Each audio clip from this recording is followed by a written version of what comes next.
ನಮಸ್ಕಾರ ಎಲ್ಲರಿಗೂ. ಇವತ್ತು ನಾನು ಒಂದು ರೆಸಿಪಿ ಹೇಳ್ಕೊಡ್ತೀನಿ. ಏನಂದರೆ ಝಣಝಣೀತ್ ಕೊಲ್ಲಾಪುರಿ ಅಕ್ಕ ಮೊಸರು.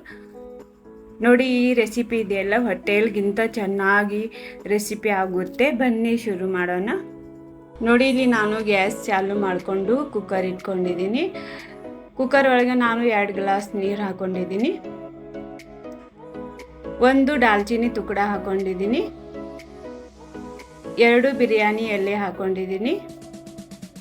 ನೋಡಿ, ಇಲ್ಲಿ ಅಕ್ಕ ಮೊಸರು ತೊಗೊಂಡಿದ್ದೀನಿ. ಇದು ಚೆನ್ನಾಗಿ ತೊಳ್ಕೊಂಡು ತೊಗೊಂಡಿದ್ದೀನಿ. ಇದು ಸುಮಾರು 1 ಕಪ್ ಇದೆ. ಇದು ಒಂದು ಅರ್ಧ ಚಮಚ ಉಪ್ಪು ಹಾಕ್ಕೊಂಡಿದ್ದೀನಿ. ಲೀಡ್ ಮುಚ್ಕೊಂಡು ನಾನು ಇದು 4 ಸೀಟಿ ಕೂಗಿಸ್ಕೊತೀನಿ. ನೋಡಿ, ನಾನು 4 ಸೀಟಿ ಹೊಡ್ಕೊಂಡು ಇಟ್ಕೊಂಡಿದ್ದೆ. ನೋಡಿ, ಇದು ಕುದ್ದಿದೆ, ರೆಡಿ ಆಗಿದೆ. ನೋಡಿ, ಈ ರೀತಿ ಸಾಫ್ಟ್ ಆಗಿರಬೇಕು.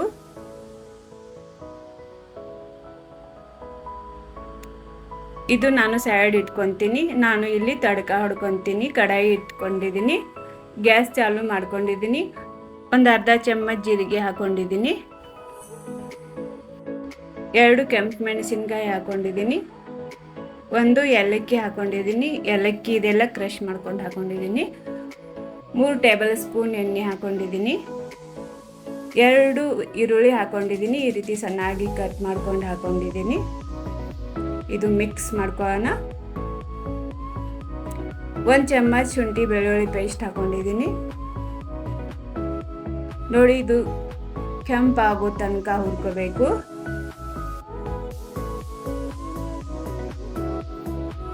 ನೋಡಿ, ಇದು ಕೆಂಪಾಗಿದೆ. 1 ಚಮಚ ನಾನು ಧನಿಯಾ ಪೌಡರ್ ಹಾಕೊಂಡಿದ್ದೀನಿ. ಒಂದು ಅರ್ಧ ಚಮಚ ಅರಿಶಿನ ಪುಡಿ ಹಾಕೊಂಡಿದ್ದೀನಿ. 1 ಚಮಚ ಕಸೂರಿ ಮೆಥಿ ಹಾಕೊಂಡಿದ್ದೀನಿ. ಕಸೂರಿ ಮೆಥಿ ಹಾಕೊಂಡ್ರೆ ಚೆನ್ನಾಗಿ ಫ್ಲೇವರ್ ಬರುತ್ತೆ. 1 ಚಮಚ ನಾನು ಕೆಂಪು ಖಾರ ಹಾಕೊಂಡಿದ್ದೀನಿ. ನೀವು ಖಾರ ಎಷ್ಟು ತಿಂತೀರಲ್ಲ ಅಷ್ಟು ಯೂಸ್ ಮಾಡಿ. 1 ಟೊಮೆಟೊ ಈ ರೀತಿ ಪ್ಯೂರಿ ತೊಗೊಂಡಿದ್ದೀನಿ. ಮಿಕ್ಸರ್ ಒಳಗೆ ಸಣ್ಣ ಮಾಡ್ಕೊಂಡು ತೊಗೊಂಡಿದ್ದೀನಿ. ಇದು ಚೆನ್ನಾಗಿ ಮಿಕ್ಸ್ ಮಾಡ್ಕೋಬೇಕು. ನೋಡಿ, ಈ ರೀತಿ ಮೇಗೆ ಕಡಾಯಿ ಒಳಗೆ ಈ ರೀತಿ ಎಣ್ಣೆ ಕಾಣಬೇಕು. ಅವಾಗೆ ಇದು ಕುದ್ದಿದೆ ಮಸಾಲ ಅಂತ ರೆಡಿ.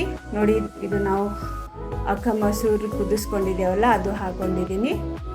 ಸ್ವಲ್ಪ ಕುಕ್ಕರ್ ಒಳಗೆ ನೀರು ಹಾಕ್ಕೊಂಡು ಹೊಳ್ಳರಿಸ್ಕೊಂಡು ಈ ರೀತಿ ಹಾಕೊಂಡಿದ್ದೀನಿ. ಇದು ಚೆನ್ನಾಗಿ 1-2 ನಿಮಿಷ ಕುದಿಸ್ಕೋಬೇಕು. ಒಂದು ಅರ್ಧ ಚಮಚ ಉಪ್ಪು ಹಾಕೊಂಡಿದ್ದೀನಿ. ಉಪ್ಪೇನಿದೆಯಲ್ಲ ಮೊದಲೂ ಯೂಸ್ ಮಾಡ್ಕೊಂಡಿದ್ದೀನಿ. ನಾನು ಸ್ವಲ್ಪ ಹಾಕೊಂಡಿದ್ದೀನಿ.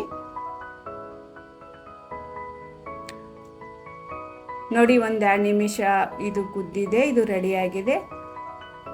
ನಾನು ಸ್ವಲ್ಪ ಕೊತ್ತಂಬರಿ ಸೊಪ್ಪು ಹಾಕೊಂಡಿದ್ದೀನಿ. ಇದು ಚೆನ್ನಾಗಿ ಮಿಕ್ಸ್ ಮಾಡ್ಕೊಳ್ಳೋಣ. ನೋಡಿ, ಕೊಲ್ಲಾಪುರಿ ಅಕ್ಕ ಮೊಸರು ರೆಡಿಯಾಗಿದೆ. ನೋಡಿ, ಈ ರೀತಿ ಮನೆಯಲ್ಲಿ ಮಾಡಿದ್ರೆ ಹೋಟೆಲ್ಗಿಂತ ಚೆನ್ನಾಗಿ ರೆಡಿ ಆಗುತ್ತೆ. ನಿಮಗೆ ಚೆನ್ನಾಗಿ ಅನಿಸಿದರೆ ಲೈಕ್, ಶೇರ್ ಮಾಡಿ, ಸಬ್ಸ್ಕ್ರೈಬ್ ಮಾಡಿ. Thank you for watching.